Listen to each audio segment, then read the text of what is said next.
Quarta-feira, 16 de janeiro de 2019, está entrando no ar ao vivo para todo o Brasil, pela TV Câmara e pelos canais da Câmara no Facebook e no YouTube, mais uma edição do Participação Popular. Como você sabe, nesse mês de janeiro, até a posse dos novos parlamentares e a retomada dos trabalhos legislativos, o Participação Popular está em uma série especial, 3 vezes por semana, ao vivo, segunda, quarta e sexta, sempre à 13h. Eu sou Fabrício Rocha e no programa de hoje nós vamos discutir a redução de açúcar no consumo dos alimentos aqui no Brasil. Recentemente houve um acordo do Ministério da Saúde com representantes da indústria alimentícia do país para que seja reduzida a quantidade de açúcar nos produtos industrializados. O que é exatamente esse acordo? Qual é o efeito real dele? E como que a gente pode reduzir o consumo de açúcar em casa? Quais são os efeitos do açúcar no organismo? Principalmente do excesso do açúcar. Afinal, ele é realmente esse vilão todo que muitas vezes a gente ouve falar? Para discutir esse assunto com a gente, nós temos a Simone da Cunha Rocha Santos, que é presidente da Associação de Nutrição do Distrito Federal. Bem-vinda, Simone. Obrigada pelo convite, pela oportunidade de estar compartilhando um pouquinho do conhecimento aqui com vocês. Nós que agradecemos, eu agradeço aqui em nome da produção do programa por você ter nos atendido, estar aqui com a gente hoje. E nós temos também o Flávio Cadediani, que é médico endocrinologista, metabologista, doutor pela Unifesp. Flávio, bem-vindo à Participação Popular. Obrigado, eu quem agradeço pelo honroso convite. O agradecimento é sempre nosso. Valeu, Flávio. E, claro, você que está nos acompanhando sabe que esse programa se chama Participação Popular, porque nós contamos com as suas perguntas, as suas opiniões, os seus comentários. Você é daquele tipo formiguinha que adora açúcar, não fica sem um doce? Já pensou em reduzir? Você não consome alimentos diet, alimentos sem açúcar, com menos açúcar, por quê? E você pode entrar em contato com a gente ligando de graça de qualquer telefone fixo do Brasil. O número é 0800 619 619, de graça de qualquer telefone fixo do Brasil. Você também pode mandar para a gente um e-mail. Nosso endereço é participaçãopopular@câmara.leg.br. É uma palavra só, tudo junto, não tem cedilha, espaço, tio, nada disso. participaçãopopular@câmara.leg.br. Pelo Twitter você também pode mandar uma mensagem para a gente. É só escrever no seu tweet, ali no meio da sua mensagem, o nosso nome de usuário no Twitter, que é @participaçãopop. Também é tudo junto, não tem cedilha, tio, espaço, nada disso. @participaçãopop. Pelo WhatsApp você pode mandar uma mensagem, é muito fácil, anota aí o nosso número, tem o DDD de Brasília, 61 996 20 2573. Repetindo, 61 996 20 2573. Além disso, se você estiver acompanhando o programa pelo Facebook, pela página da TV Câmara no Facebook, você também pode deixar ali seu comentário, sua pergunta, pode curtir, compartilha com seus amigos também para ver se o pessoal entra na discussão. E pelo YouTube, durante a transmissão do programa, enquanto o programa estiver ao vivo, você pode também deixar sua mensagem ali na salinha de bate-papo, aquele canalzinho de bate-papo que fica aberto nas transmissões ao vivo no YouTube. A gente vai estar lá também, a sua pergunta, a sua mensagem vai ser encaminhada para a gente aqui no estúdio e a gente vai discutir na hora com os nossos convidados, tá bom? E também vamos ter a participação de algumas pessoas que vão conversar com o meu amigo e professor Paulo José Cunha, que hoje está num lugar um pouquinho diferente, mas apropriado para o tema do programa, né, Paulo José? É verdade, Fabrício. Eu estou aqui num supermercado que fica no Lago Sul, bairro Nobre de Brasília, e estou aqui com a Lília. A Lília estava fazendo compras aqui, a gente convidou, ela aceitou participar do nosso programa. Agora a Lília é uma exceção, porque a Lília praticamente não consome açúcar, né, Lília? Não consumo Por quê? quase açúcar. Porque eu vejo muitas reportagens sobre diabetes e muitas doenças causadas pelo açúcar, e inclusive até câncer, e eu acho que não vale a pena você ficar se alimentando de açúcar. E como é que você substitui? Você substitui por algum dietético? Não, com frutas, ou se eu faço bolo, eu boto tâmaras, ameixas, ou às vezes eu uso um pouquinho de açúcar, porque tem hora que dá vontade, né? Ninguém é de ferro. Mas evito comprar chocolate, bala, essas coisas eu evito. Refrigerante eu quase não tomo, raras vezes. E assim eu vou levando. A turma de casa, todo mundo entra nessa tua onda ou o pessoal reclama? Não. marido, ele gosta um pouquinho mais do que eu de açúcar. Sou mais eu mesmo. Valeu, Lília. Muito obrigado. Fabrício. Valeu, Paulo José, legal. Agradeço aí a Lília pela participação e, assim como a Lília, você também, como eu disse, já deve estar aí preparando a sua mensagem para o nosso programa. E enquanto você faz isso, eu quero mandar um abração para o Givanildo Araújo, né, que mandou para a gente um e-mail sugerindo um programa bastante interessante sobre os países de língua portuguesa. Valeu pela sugestão, Givanildo. Vamos trabalhar essa ideia. E também quero mandar um abraço para o pessoal que assistiu o nosso programa de segunda-feira, 14 de janeiro, sobre os maus tratos aos animais. E muita gente mandou mensagem, bastante gente mesmo, nem deu para a gente discutir todas as mensagens no programa, mas eu quero registrar, então, a colaboração de algumas pessoas e mandar um abração aqui para o César Fabiano Vilela, que é veterinário, né, entrou em contato com a gente por e-mail, a Marquiane Azini, do Espírito Santo, Jairo Machado, de Joia, Rio Grande do Sul, Kellen Rejane, que mandou uma mensagem pelo YouTube, não disse de onde é, mas mandou a mensagem a Kellen, Ivânia, de Guariba, São Paulo, Ana Carolina Arcângela Pina, que entrou em contato pelo 0800, se eu não me engano, se eu estou lembrando bem, e a Esther Frois, de Sorocaba, São Paulo. Esse dia 16 de janeiro é aniversário também de uma ex-colega nossa, a Lívia de Assis Lavor, daqui de Brasília, mandar um abração então para a Lívia. E ontem, dia 15 de janeiro, foi aniversário de dois colegas, a Dani Cronenberg e o Rodrigo Bittar. Abração para os dois. Dia 16 de janeiro também é aniversário de algumas cidades no Brasil, especialmente em Goiás, Jesúpolis, Panamá, Castelândia, Nova Iguaçu, Alto Horizonte e Professor Jamil. No Espírito Santo, Vila Pavão e em Minas Gerais, São Gonçalo do Pará. Não, isso aqui deve estar anotado errado, né? Minas Gerais, pô, não, São Gonçalo do Pará, só pode ser no Pará. Então fica um abração para você que mora nessas cidades, que está acompanhando o Participação Popular com a gente e que nós estamos discutindo a redução do consumo de açúcar nos alimentos. Vou começar o bate-papo com a Simone da Cunha Rocha Santos, presidente da Associação de Nutrição do Distrito Federal. Simone, o brasileiro é viciado em açúcar? Será que o fato de nós tradicionalmente sermos grandes produtores de açúcar no mercado internacional, o Brasil era exportador de açúcar desde os tempos de colônia, será que isso influenciou o gosto do brasileiro? Isso está muito presente na nossa cultura, nos nossos hábitos?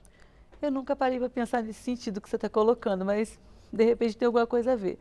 Mas eu acho que o grande problema da nossa população ter essa necessidade de consumir o açúcar é que o açúcar ele é muito cedo introduzido na dieta.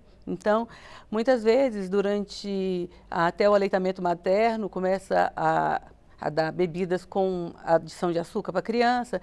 As mães que não utilizam aleitamento materno utilizam fórmulas, às vezes adicionam açúcar na fórmula, e isso pode ser o gatilho, né, para essa dependência, essa necessidade de consumo de açúcar, né? Isso mesmo, com todas as recomendações da Organização Mundial de Saúde, por exemplo, sobre o aleitamento materno, ser exclusivo até o 6º mês de idade. Eu sei porque eu tenho uma bebezinha de 8 meses e estou acompanhando bem isso.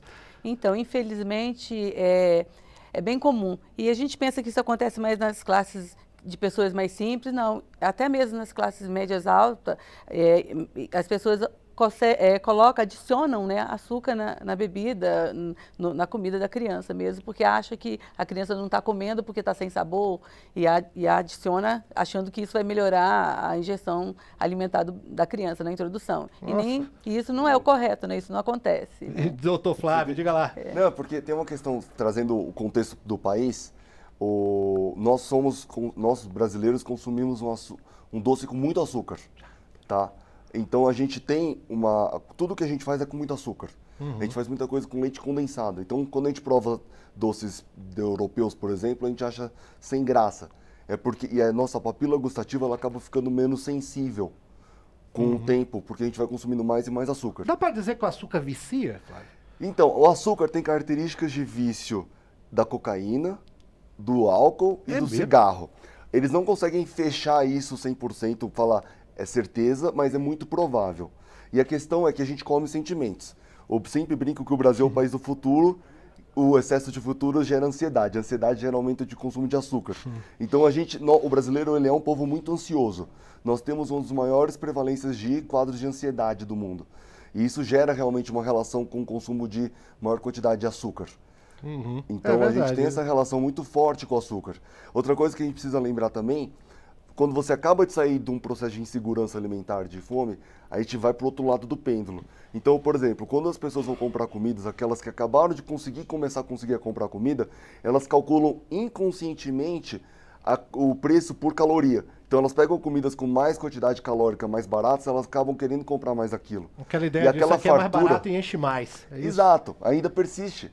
Ainda persiste isso. Foi um fenômeno recente até aqui no Brasil, né? Foi um fenômeno recente. Da última década. A obesidade está migrando das classes sociais mais elevadas para as mais baixas. Isso é um fenômeno que acontece nos Estados Unidos, na Europa e aqui também. Tá? Até porque a gente também tem um outro problema, a questão de custo. Os alimentos saudáveis estão ficando cada vez mais caros e os com muito açúcar mais baratos. E por que isso? Porque gourmetizou simplesmente por uma questão assim de mercado, de procura? Não. Porque o produto com açúcar, o açúcar é muito barato.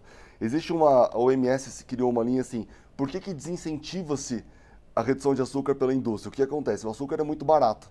Então ele acaba gerando... Existe um açúcar ainda mais barato que é o xarope de milho com alto teor de frutose, que também é mais barato ainda, então ele acaba deixando o produto mais barato, dura mais tempo, então você não estraga em relação a produtos como frutas, como alimentos perecíveis, né? Uhum.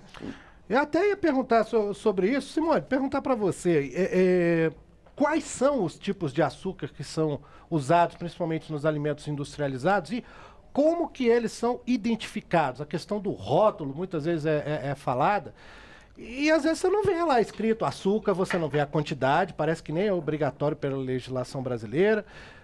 Quais são esses açúcares que são utilizados? Então, na realidade, a gente, na forma que se escreve no rótulo, nem às vezes coloca açúcar, né? Coloca frutose, coloca açúcar invertido, coloca maltose, coloca outro... Maltodextrina, maltodextrina, isso é uma forma, né, uma molécula que tem sabor adocicado, que tem uma absorção rápida também, como o açúcar branco. E como o doutor Meses falou, o açúcar quase sempre é utilizado como veículo, né? Veículo no sentido assim, um achocolatado, ele utiliza o açúcar para poder ter o maior volume na lata. Uhum. Entendeu? Agora sim, eu fico vendo, por exemplo, o caso da Lilian, que conversou ali com o Paulo José Cunha, ela disse, não, eu quase não consumo açúcar, eu não gosto, eu vejo que é causador de doenças e tal. Mas a pessoa muitas vezes acaba consumindo açúcar sem saber, né? Com certeza, né? O açúcar do milho também, que está nos produtos, quase todo produto de prateleira, que tem que ter uma durabilidade muito grande, para um tempo de validade grande, ele é adicionado de algum tipo de produto que vai o açúcar dentro, né? Como o doutor Meses falou, o xarope de frutose, ele é um dos que é mais utilizado para essa função. E tem esse efeito conservante também. Né? E o tempo de prateleira também, que aumenta, e o sabor, né? Então, pode chamar de Flávio, viu? Não precisa chamar de doutor. Tá.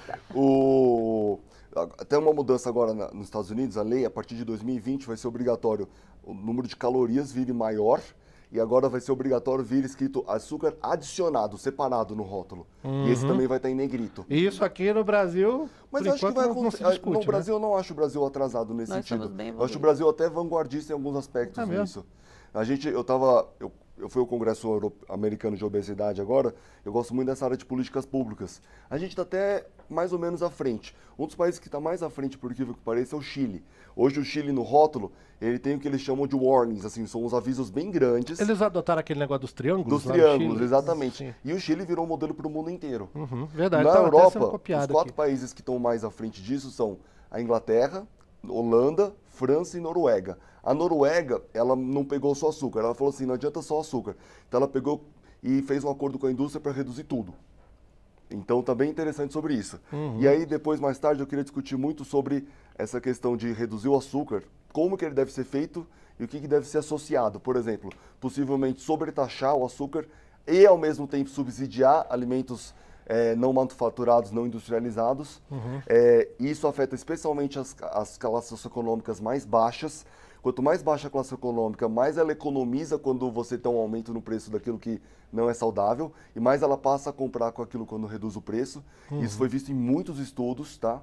Então existem várias formas que tem que ter um conjunto de ações para que a coisa seja de fato efetiva. Soluções nunca são simples, né? Soluções para problemas complexos nunca são tão simples assim, exatamente, né? Tem que pensar grande mesmo. Vamos de novo lá ao supermercado, em que o Paulo José Cunha está chamando a gente, com uma entrevistada que ainda está lá ajustando o ponto, né, Paulo? Mas vamos lá, fala com ela. Não, mas ela conhece uma figura que está aí no programa. Ah. E olha que curioso, ela é cliente do Dr. Flávio. Encontramos ela aqui no supermercado. A Daniele, parece que o Dr. Flávio ensinou direitinho para ela, né? Né, Daniele? Porque você é rigorosa com a questão do açúcar? Sim. Pela fisionomia, que até não parece tanto, né? Não. Mas estou em processo né? Mas muito, muito. Agora, não é difícil, porque a gente chega no supermercado desse, está olhando os rótulos e as letrinhas são miudinhas, ou então tem aquela história de carboidrato. Ninguém fala de açúcar abertamente. São poucos os produtos que têm escrito abertamente, né?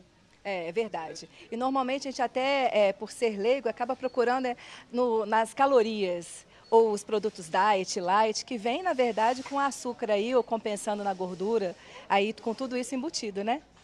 E aí fica complicado. Fica bem. Mas você procura evitar ou você procura substituir? Evitar, nossa, o açúcar é um dos prazeres, né, da vida, mas há de haver a substituição, sim. Pelo que você substitui? Por dietéticos ou você prefere evitar tudo? Você usa, por exemplo, açúcar light, açúcar diet? Cortar mesmo, ou acabar compensando, colocando um pouquinho de farinha, esses farináceos, ou aveia, ou chia, aprendi, né, com o doutor Flávio, para não elevar o índice glicêmico dos alimentos, né? É isso aí. Obrigado, Daniela. Obrigado a você por participar do programa. A gente volta daqui a pouco, Fabrício. Legal, Paulo. Na hora que você tiver mais alguém aí como a Daniela, então, para participar, é só chamar. Nós convidamos também, né? A nossa produção entrou em contato com representantes da indústria e nós temos também a participação nessa edição do programa da Carol Martinelli, que é consultora de nutrição da ABIMAP, que eu tenho a sigla aqui da ABIMAP em algum lugar, agora eu não estou encontrando, mas é a Associação Brasileira de Fabricantes de Massas Alimentícias, de pães, de bolos, é isso tudo, né, Carol? Isso, olá, boa tarde. Primeiramente, muito obrigada pelo convite. A BIMAP, sim, é a Associação Brasileira de Massas, Pães e Biscoitos Industrializados. Legal, Carol. Obrigado por aceitar o nosso convite, né? Um agradecimento aí ao pessoal da assessoria de comunicação da BIMAP também, né? Por ter providenciado a sua colaboração aqui com o nosso programa. E, bom, a gente teve recentemente, né, agora em junho de 2018, um acordo entre o Ministério da Saúde, 4 associações da indústria alimentícia como a ABIMAP, para reduzir até 62% do açúcar de alguns produtos até o ano de 2022. Né, como os biscoitos, biscoito Maria, biscoito maisena, rosquinha, wafer, biscoitos recheados, bolo com e sem recheio, mistura para bolo. E, bom, Carol, como que se dá esse compromisso da indústria em cumprir esse acordo? Como que ele vai ser fiscalizado? Assim, que garantias que o cidadão tem de que esse acordo vai ser realmente cumprido na redução do açúcar nesses alimentos? Bom, esse é um acordo onde as associações elas estão auxiliando com que a indústria contribua oferecendo produtos que ajudem a população a consumir menos do que 10% da recomendação calórica proveniente de açúcares. Então, hoje, de acordo com a recomendação da Organização Mundial da Saúde, a ideia é que contribua para que o consumidor evite esse consumo excessivo. Então, as próprias associações elas têm um comprometimento junto com as indústrias para garantir esse segmento. E aí esse acordo ele é gradual, então tem metas de redução até 2020 e metas de redução mais severa até 2022. Então, esse ajustes por categorias. Então, temos diferenças aí para lácteos, para biscoitos recheados, para biscoitos sem recheios, para bolos sem recheios.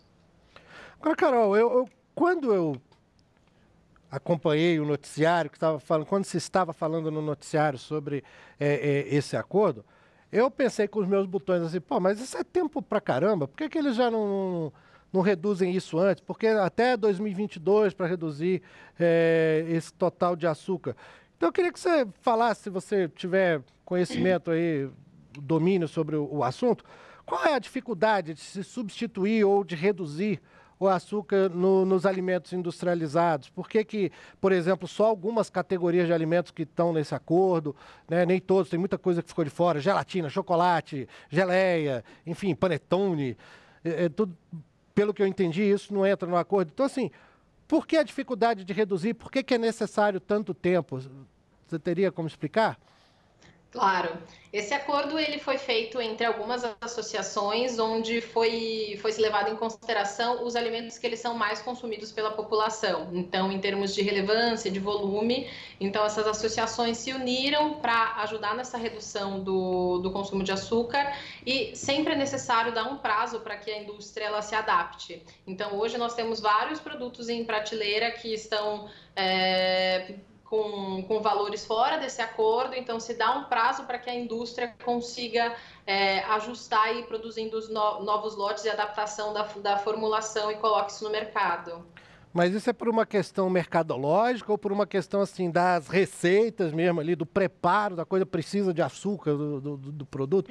Tem alguma explicação mais técnica ali de por que essa necessidade de se manter o açúcar? Por que não substituir logo? Assim? As duas coisas, tanto mercadológica, para que tenha prazo realmente para adaptação, né, dos produtos que já estão hoje no mercado e de produção de novos lotes, mas também o açúcar ele traz palatabilidade para os produtos, então eles vão reduzindo isso gradativamente até para que a população também se acostume com esse sabor de uma forma mais gradativa. Então, do que você ter antes um produto que ele tinha uma quantidade mais elevada e você retirar 100% o açúcar, provavelmente você vai fazer com que a população ela não consuma mais aquela categoria. Então, vai fazendo como se a gente chamasse de um desmame gradativo realmente desse produto. Acho que o pessoal aqui do estúdio está concordando, Carol. Você vai ficar com a gente aí ainda durante o programa, né? Aqui pelo Skype. Eu vi a Simone, por exemplo, estava concordando com o que ela disse ali, né, Simone? Isso, porque quando se mexe numa receita padrão, você altera todo um processo de fabricação do produto, né? Então, por isso esse tempo, para poder alterar a receita padrão, para fazer teste de aceitação do produto. E o que está no mercado já ser consumido e quando for restabelecido os novos produtos com a nova receita padrão. Então, é um processo, né? E a questão de ser aos poucos é realmente para o paladar do consumidor não ser tão, assim, atingido de uma maneira tão, assim, intensa, né? E aí não consumir mais o produto. A gente estava discutindo aqui na reunião de preparação do programa que algumas indústrias multinacionais de alimentos, quando vieram aqui para o Brasil ou quando tem que lançar produto, às vezes elas são obrigadas a aumentar o teor de açúcar dos produtos, porque o brasileiro gosta demais. Prefere, aquilo assim, que a gente né? falou no início do programa. O brasileiro gosta de coisas mais doces. E essa redução... Isso é um fato, então. Isso é um fato.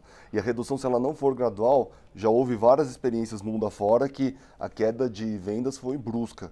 Então não adianta a gente querer impor um mundo ideal quando as pessoas não vão consumir na prática. Existem várias experiências de empresas aí fora que eles tentaram vender versões fitness e etc. E foi um fracasso de vendas.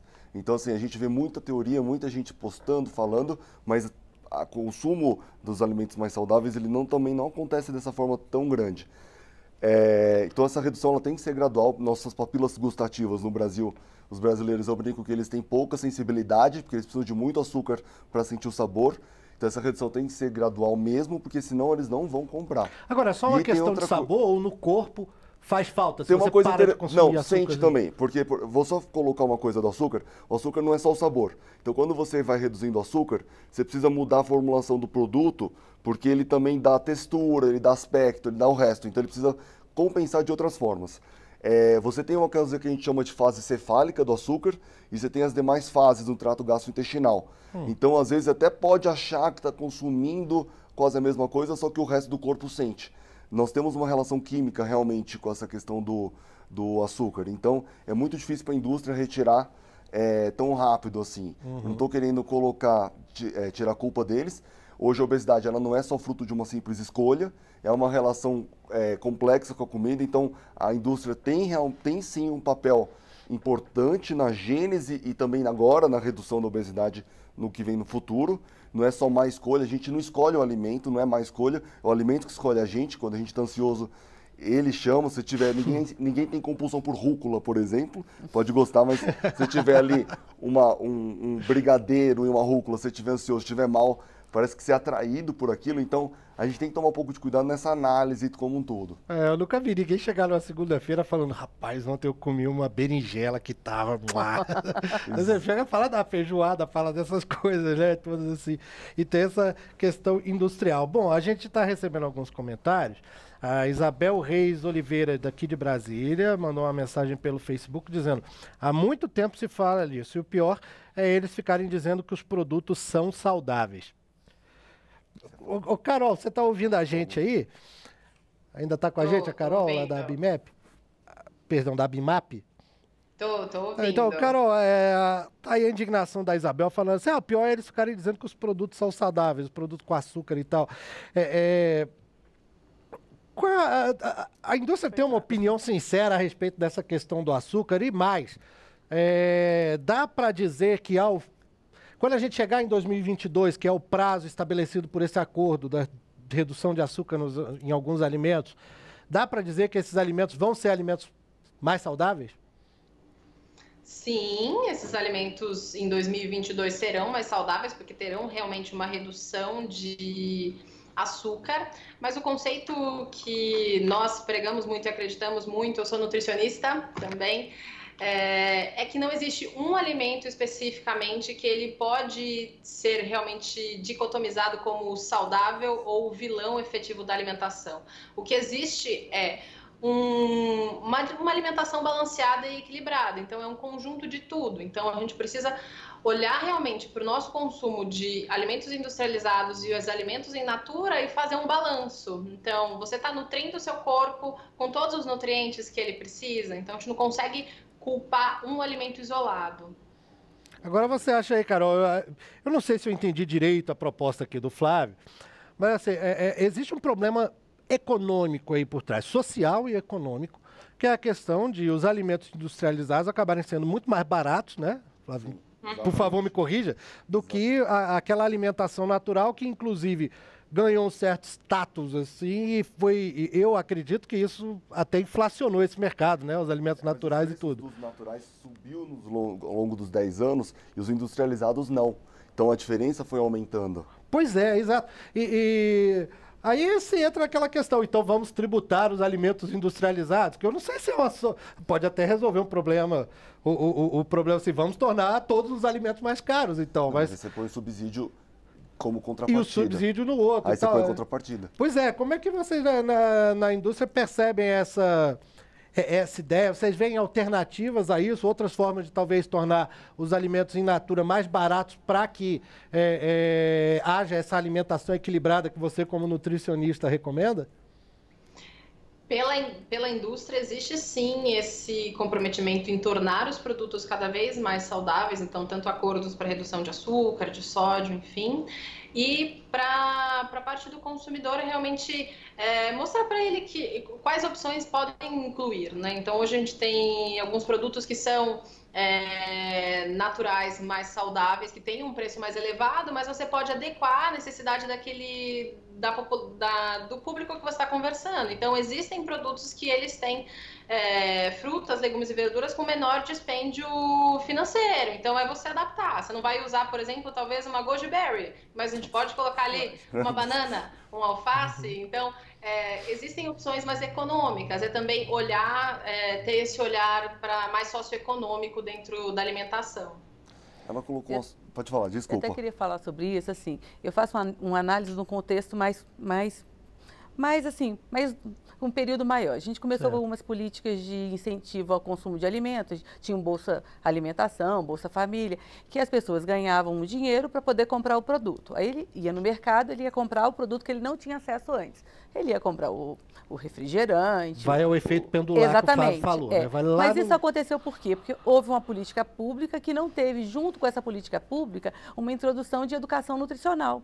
Né? Então a pessoa deixava de comprar 1 quilo de laranja, que custava exatamente os seus 98 centavos, e comprava um saco de bolacha, salgadinhos, que o impacto era muito maior. Então, assim, esse contexto de, primeiro criam-se políticas públicas, mas você dá o dinheiro e não ensina a pessoa a comer, não faz uma educação nutricional. Aí essa pessoa vai fazer escolhas erradas, e aí aumenta a obesidade mais por conta disso, porque comer simples, não é caro comer arroz, feijão, fruta, vegetais da época. Se você comprar do produtor perto da sua casa, se você comprar da feira perto de casa, não é caro. Quando você vai fazer um verdurão e você compra coisas manufaturadas, você gasta muito mais comprando produtos que estão de prateleira do que comprando a fruta e verdura. É uma questão de ensinar as pessoas a fazerem escolha. Eu acho que a nossa falha, o nosso erro foi esse, porque a gente saiu de um grau de desnutrição, como o doutor falou nisso, e fomos para o outro lado, que o nível de obesidade do Brasil,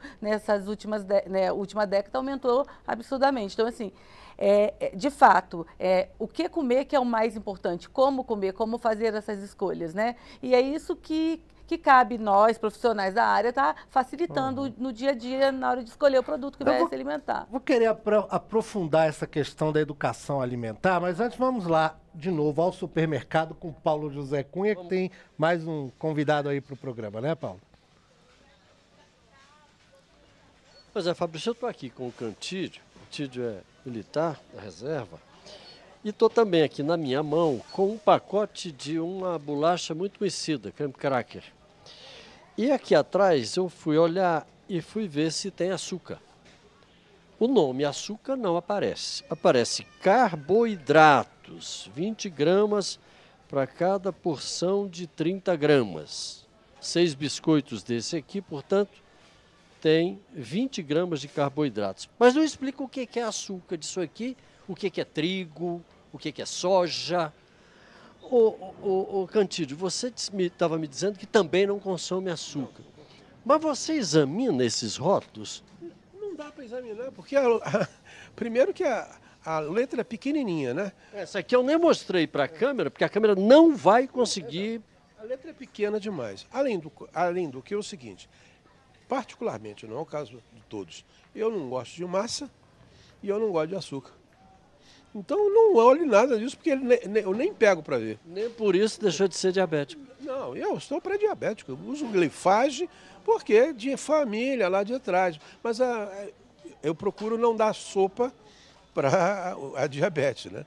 Ela está controlada. E como é que você dribla? Você tem necessidade de consumir açúcar? Não, você não consome? Aliás, se botar... Quer ver uma coisa? Cafezinho. Eu só tomo café sem açúcar. Ou quando de manhã cedo eu posso tomar um café com um adoçante desses aí. Mas não gosto de açúcar. Eu não gosto de açúcar, nem gosto de massa. Não sou muito parâmetro para as pessoas. Mas mesmo assim eu procuro me policiar. Agora, Fabrício, aposto que você não consegue adivinhar a idade do Cantídio. Não consigo mesmo, não. Pois escuta aí. 81. Eu sou de 1938. E tá aí, firme, ijo. Não, firme não, eu tenho as limitações normais. Eu tenho as limitações normais da idade, mas até agora tá dando para ir bem, né?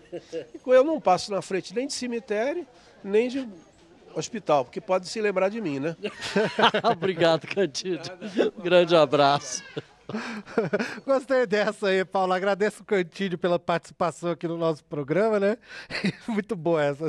Melhor que não lembrem da gente, né? Esses lugares. Ô, Flávio, conta pra gente um pouquinho aí do que é o efeito do açúcar, principalmente do açúcar em excesso no corpo. O que acontece? Tem aquela história de se ligar com hemoglobina, açúcar livre no sangue. Como é que é assim, isso tudo? Existe um percentual da hemoglobina, vamos dizer assim, que são células vermelhas, que é diretamente proporcional e linear com a quantidade de açúcar no sangue. Então, quanto mais açúcar no sangue você tem ao longo do dia a dia, maior percentual da sua hemoglobina que se glica, que se junta, se gruda com o açúcar, que a gente chama de hemoglobina glicada. Tanto que hoje esse é um parâmetro até para diagnóstico e para segmento de diabetes. Na verdade, existe o sangue doce mesmo? Ele fica... Só o descompensado. É porque é pouco, aquele açúcar que está junto com a hemoglobina que fica residual, ele é muito pouco. O sangue doce seria só o sangue do diabético descompensado. Mas o que o açúcar gera é um processo inflamatório no corpo inteiro. Então a gente gera um processo de inflamação junto com o aumento do tamanho das células de gordura. O evento primordial que gera todas as alterações metabólicas é a célula de gordura, principalmente a visceral, que nós chamamos de ectópica, que é fora do lugar. Quando ela hipertrofia, ela produz produtos inflamatórios e gera uma inflamação no corpo inteiro. E isso também é potencializado pelo açúcar, tá? O açúcar, ele gera em excesso. Ele acaba gerando umas disfunções metabólicas no corpo inteiro. E, em última análise, ele gera disfunções não só diabetes, mas também cardiovasculares, como infarto, AVC, possivelmente também neoplásicas, como câncer, e até a gente tem problemas de fígado, que pode levar até transplante hepático em casos mais extremos. Hoje, nos Estados Unidos, são 15 mil pacientes esperando transplante hepático por excesso de consumo desses alimentos não saudáveis. Eu queria trazer um ponto, o que é ser saudável ou não saudável, falando de açúcar ou não açúcar, a gente também não pode, ao mesmo tempo, proibir as pessoas. Nós não somos robôs humanos. Inclusive, chegou uma pergunta aqui da Carol Linden, né, que é amiga nossa aqui do programa, que ela pergunta, é possível construir uma relação saudável com o açúcar? Que eu acho que tem a ver com isso. Com certeza. Você ser saudável é a proporção com que você se permite que você controla. Então, não é que... Porque quando a gente ouve as orientações gerais, uma coisa que bagunça a cabeça é assim, evite açúcar, evite isso, evite aquilo. Mas evite o quanto e como. Então as pessoas acabam ficando meio perdidas. Então gera uma relação de amor e ódio. A gente tenta harmonizar essa relação com a menor proibição. Porque quanto mais proibição, a gente sabe que quanto mais radical, por exemplo, uma dieta, maior a chance de você compensar com uma compulsão alimentar. Tá? E isso é bem demonstrado pela ciência. Então, a gente tem que tomar cuidado muito com essa relação do que é saudável. Essa dicotomização, ela é teórica, ela não existe. Eu não gosto dessa, igual se fosse o bem e o mal. Não. Existe a proporção daquilo ser saudável, quão saudável e também para quem, quando e por quê. Então, é muito difícil isso de colocar essa... Uma regra geral, assim, para tudo. Exato. É muito difícil, né? Eu acredito que tem que usar estratégias. Por exemplo, se eu vou comer um doce no final de semana, eu vou... Naquela refeição eu vou comer mais fibra, eu vou dar um suporte. Você compensa um pouco. Exatamente, porque o aumento de fibra vai retardar a absorção desse meu carboidrato, vai evitar um pico glicêmico muito alto na minha refeição. Então, assim, criar essas estratégias para você conseguir se alimentar de uma maneira equilibrada. Vai fazer um bolo, utiliza uma fibra nesse bolo, coloca uma aveia, coloca uma chia. Você melhora o índice glicêmico daquela preparação e, consequentemente, você vai ter um impacto muito menor na sua liberação de açúcar e, consequentemente, também na sua liberação de insulina, que são os dois pêndulos que ajudam. Mas isso aqui, a fibra, ela também não só dessa parte... Da saciedade também. Além de dar saciedade, que é excelente, é um efeito... Ela também evita a piora da microbiota intestinal causada pelo açúcar. Porque o açúcar, hoje a gente sabe que um dos piores problemas dele é que ele muda o tipo de bactéria que tem dentro do intestino para pior, que são bactérias mais inflamatórias. A fibra meio que impede isso. Saiu um trabalho recente mostrando que a fibra ela neutraliza e até traz benefícios mesmo consumindo açúcar, quando ela é adicionada. Então ela reduz risco cardiovascular e outros eventos. Olha só, chegou uma mensagem aqui pra gente que talvez possa ser respondida nessa linha que vocês mencionaram agora. É a Marta Sueli, que está sempre com a gente, lá de Amargosa, na Bahia.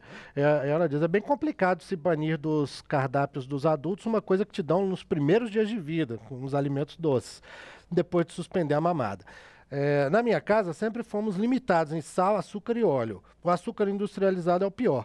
Eu creio que o natural que tem nas frutas ou legumes adocicados não faça mal a ninguém, se for feito o uso controlado. É verdade isso? Esse açúcar das frutas também, assim, que tem fibras, né? Já vem com fibras também, assim. Já vem com a solução do problema. Não tomar o suco de laranja, mas comer a laranja com bagaço. Então, o impacto daquela glicose... Afeta a absorção do açúcar. Exatamente. Também, né? Diminui a velocidade de absorção desse açúcar, que isso é interessante para o metabolismo nosso, né? Os guidelines nos Estados Unidos de nutrição estão tirando o suco de laranja como um alimento saudável de escolha para forçar a fruta in natura. Mas só... Faz muita diferença o fato de ter o bagaço. Foi exatamente como ela falou. Mesmo o suco sem açúcar? Sim. Mesmo. Né? Porque você tem a frutose, que por mais saudável que ela possa ser em alguns aspectos em relação ao açúcar, se comparar, ela é um açúcar sem a fibra. Então, o consumo de suco, às vezes ele é saudável, óbvio, sob determinados aspectos, mas eu acho ele menos saudável do que a fruta in natura, de forma geral. Eu costumo falar para o meu cliente o seguinte, que quando você consome suco, você consome o néctar, o mel da fruta, né, que está ali. E a absorção dele é muito rápida. Quando você consome a fruta, você come, vai ter a fibra. Então, você vai ter que fazer a digestão dessa fibra para poder chegar até lá esse néctar, né? Então, costuma ser mais lento, né? E o impacto na sua glicose é muito melhor. Então, o tal do pico glicêmico, né? Lá em casa não tem suco na mesa, tem fruta de sobremesa. Porque aí você consome a fruta sem tomar o suco. Eu tenho dados aqui do Ministério da Saúde que diz que, assim como o Cantídio, que foi entrevistado lá pelo Paulo José Cunha, em 2015, quase 7,5% dos adultos brasileiros tinham diabetes. A diabetes não é causada só por açúcar, né? Também tem o fator genético que entra. A direção do programa me informa que nós temos no telefone do Participação Popular o deputado Jorge Sola, do PT da Bahia, falando com a gente ao vivo de Salvador. É isso mesmo, deputado? Tudo bom, Fabrício? Queria dar boa tarde aí para você e toda a equipe da TV Câmara e todos os telespectadores, assim como os convidados que estão participando também desse programa. Boa tarde, deputado. Obrigado por aceitar o nosso convite. Quero até esclarecer para o nosso espectador, o deputado Jorge Sola é médico, já foi secretário de Saúde municipal, estadual, atualmente é membro da Comissão de Seguridade Social e Família. E, deputado, a gente está aqui discutindo essa questão da redução do açúcar nos alimentos.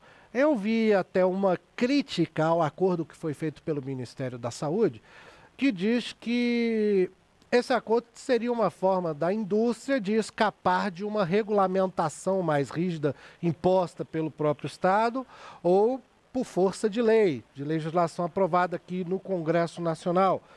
Como que o senhor vê uma iniciativa como essa? O senhor acha que realmente é uma tentativa esperta da indústria ali de escapar de uma legislação sobre o assunto? Ou realmente é o único caminho a se seguir porque não haveria interesse no próprio Congresso Nacional de regulamentar essa questão? Olha, Fabrício, eu não sou contrário a acordos dessa natureza, não. Eu acho que são iniciativas importantes que você possa sentar na mesa os diversos atores que estão envolvidos com determinado problema de saúde pública e busquem tomar medidas para reduzir esse risco.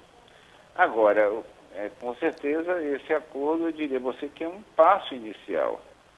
Nós estamos falando de um problema onde o consumo de açúcar por dia médio no Brasil, ele é 50% maior do que é recomendado. Nós não estamos falando de algo que tenha uma participação pequena, não. Consumo médio no Brasil, os estudos mostram, diversos estudos mostram que é 50% a mais do que o recomendado. Então, um acordo que se propõe a reduzir 10% do consumo de açúcar é positivo, apesar de ser insuficiente. Reduzindo em 10%, nós vamos minorar o problema, mas muito abaixo do que nós precisamos estabelecer. Esse é um tema que vem crescendo na pauta, assim como também a questão da redução da presença do sal nos alimentos, que é parte também de um outro acordo em negociação com vistas a ter impacto. E nós temos crescido, inclusive, o debate dentro da Câmara Parlamentar, Câmara de Deputados.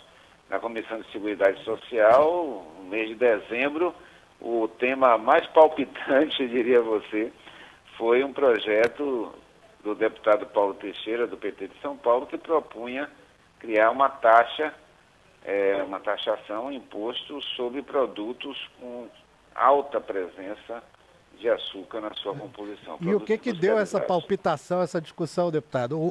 E outras palavras, a pergunta que eu tenho por trás disso é: existe um lobby do açúcar atuando no Congresso? Olha, atua na sociedade como um todo, né? Dentro do Congresso, junto aos diversos atores e junto à população, né? O debate na Câmara, eu achei interessante, apesar de que o projeto não foi aprovado, o debate, ele mostrou claramente e criou um consenso, primeiro, do risco à saúde, que é o elevado consumo de açúcar que nós estamos vivenciando.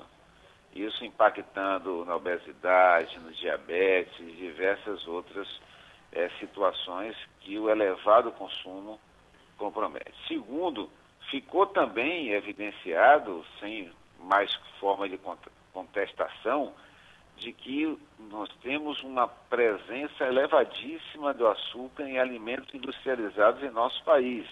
Ou seja, temos como reduzir muito, porque alimentos muito consumidos têm hoje uma presença, uma composição elevadíssima de açúcar, poderiam, ao reduzir, ter um impacto positivo.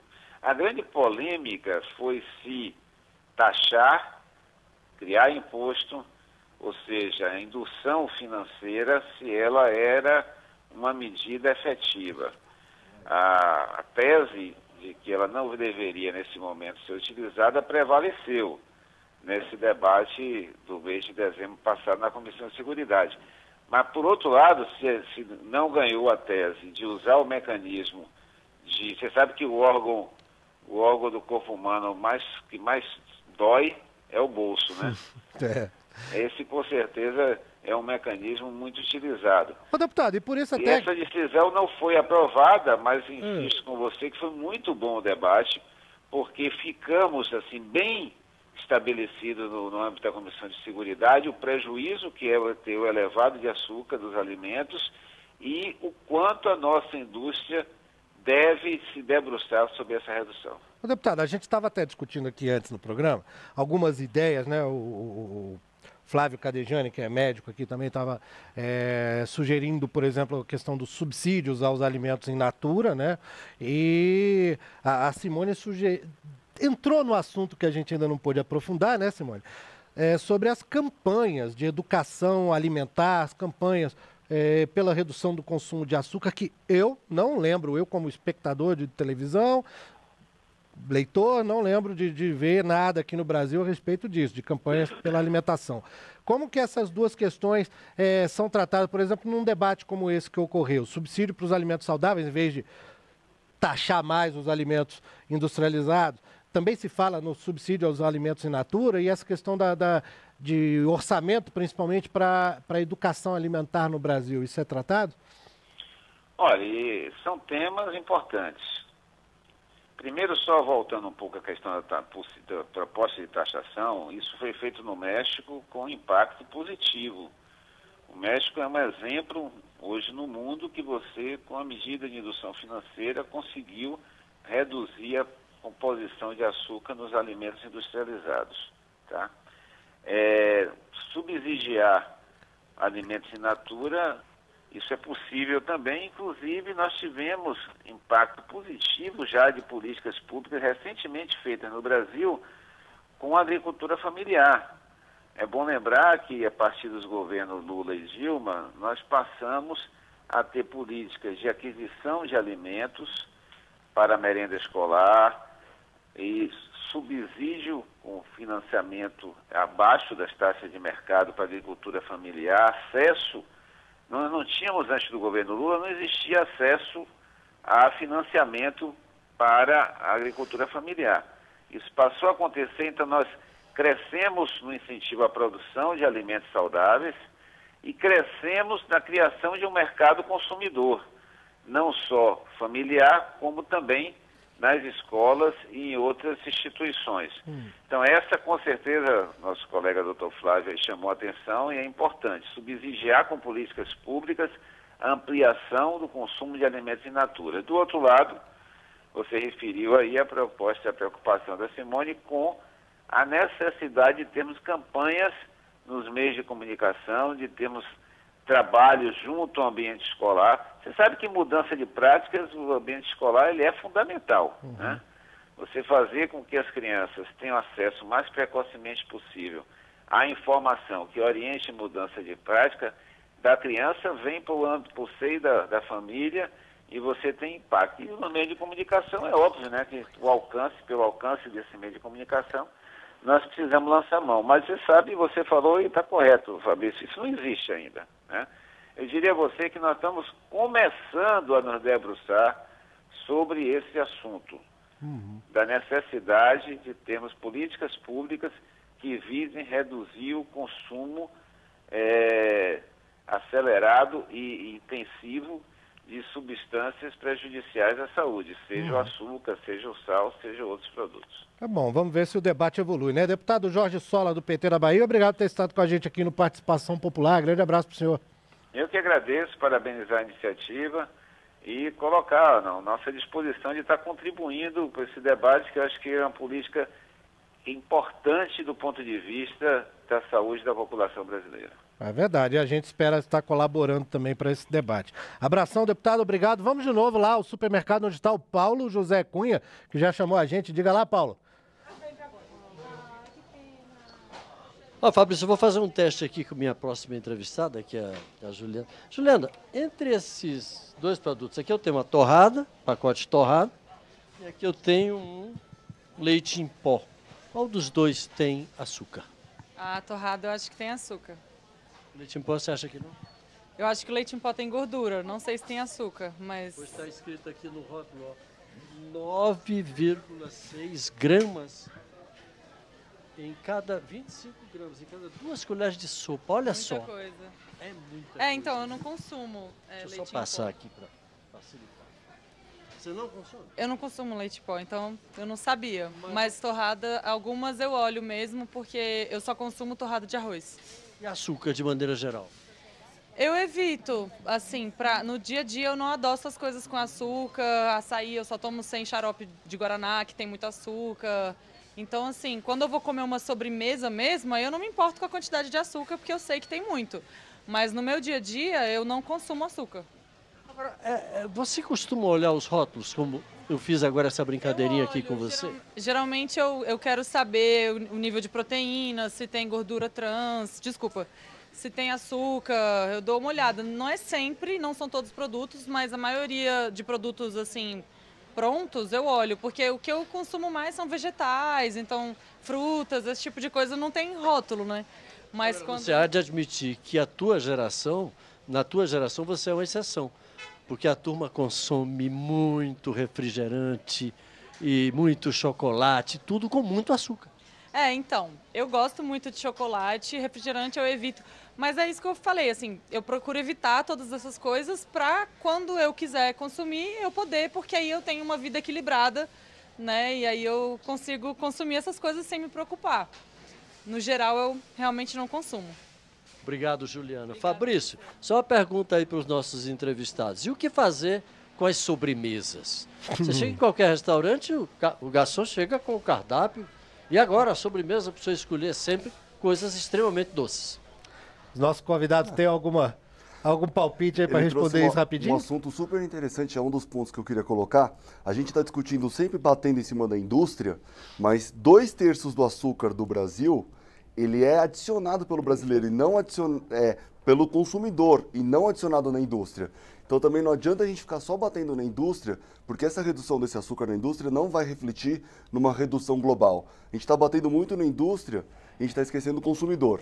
E a gente está batendo muito na indústria e está esquecendo as redes de restaurantes, de fast food, que não tem um produto industrializado pronto, mas que serve. Eles estão aumentando, enquanto a indústria está se esforçando para diminuir, essas redes de fast food elas estão aumentando cada vez mais. Lançaram agora não é açúcar, mas lançaram com 10 fatias de bacon. E as redes fast food estão indo para as áreas com menos poder socioeconômico. E no bacon vai açúcar também.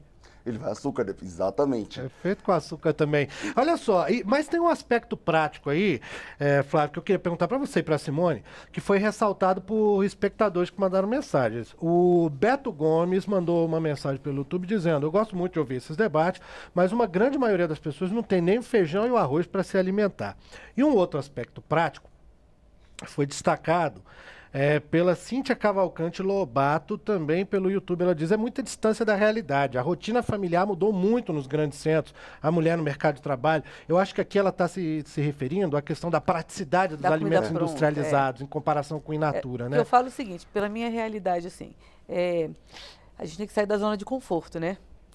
Comprar uma comida preparada, uma congelada para poder fazer uma refeição à noite quando chega do trabalho é muito mais prático, mas não é saudável. Então, a gente está otimizando o tempo, mas perdendo saúde. Então, na realidade, o que a gente tem que fazer é estimular o preparo de comida saudável, né? E o retorno do hábito de sentar à mesa e comer. E isso, realmente, com a vida muito moderna, eu levo minha marmita todo dia. Aquela coisa. Ela me corrigiu uma coisa muito interessante, que ela está certa. Não é só a questão do preço do Natura ser mais caro. Às vezes você consegue. O problema é que, como ele é perecível, ele demanda. E às vezes você tem pessoas que demoram 2 horas para ir para o trabalho, 2 horas para voltar. Tem toda uma estrutura que tem que arcar. Na prática, a gente não consegue. E é exatamente a população que está engordando. essa população que tem essa dificuldade de tornar a coisa prática. O óleo brasileiro está consumindo cada vez menos arroz e feijão. Sim, isso é um problema. Tá. Porque tem que ir lá cozinhar, né? Tem que preparar, exato. O legume também tem que ser cozido. Isso nos Estados Unidos também, né? A mesma coisa, tem essa relação também das pessoas. E eu queria trazer uma coisa da indústria muito legal. Bem rapidinho, por favor. Não, rapidinho, duas coisas. México foi o primeiro país, mas hoje tem mais de 37 intervenções no mundo e todas mostraram efeitos positivos na redução de consumo quando se aumenta o preço e aumento de consumo quando reduz, principalmente nas camadas mais pobres. Tá, esse é um ponto interessante. E alguns trabalhos agora mais recentes mostraram que a redução do custo em saúde pública é maior do que o gasto que se vai ter com a redução do açúcar, por exemplo. Então sai mais barato você reduzir o açúcar em termos de saúde pública no futuro. Então sai mais barato você... Taxar? Não, sai mais barato você reduzir o açúcar, mesmo que você gaste um pouco mais com alguma outra coisa, entre aspas, do que o custo que você vai ter com a saúde das pessoas no futuro. O custo do açúcar é mais alto, o custo do açúcar é mais baixo do que o custo no futuro. Então, se você reduzir uma coisa barata, açúcar, né? Você economiza reduzindo açúcar em longo prazo, né?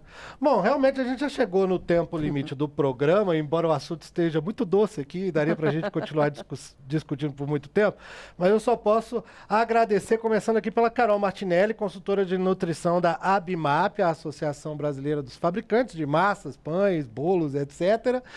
Né? Muito obrigado, Carol, por ter estado com a gente. Muito obrigada, foi um prazer estar com vocês. Valeu, mais uma vez, obrigado a você e ao pessoal da comunicação e da ABIMAP. Simone da Cunha Rocha Santos, presidente da Associação de Nutrição do Distrito Federal, muito obrigado por ter estado com a gente no Participação Popular. Obrigada pela oportunidade, né, e colocar sempre em ênfase o alimento in natura é muito importante, então estimular o consumo da comida de verdade. Mesmo que dê um pouquinho de trabalho, vale a pena, né? Vale a pena. Tá certo. Flávio Cadegiani, médico, endocrinologista, metabologista, obrigado por ter estado com a gente aqui no Participação Popular, Flávio. Sou eu quem agradeço. Estamos sempre à disposição. Maravilha, bom saber. Vai acabar sendo chamado de volta ele, né? Vocês voltarão, como diria o Schwarzenegger. E obrigado a você que nos acompanhou nessa edição do Participação Popular, que eu repito, nós estamos segunda, quarta e sexta ao vivo, 1 da tarde, até o dia 1º de fevereiro, a retomada dos trabalhos no Legislativo. Então contamos com a sua audiência. Grande abraço, eu sou Fabrício Rocha, a gente se fala, a gente se vê. Tchau.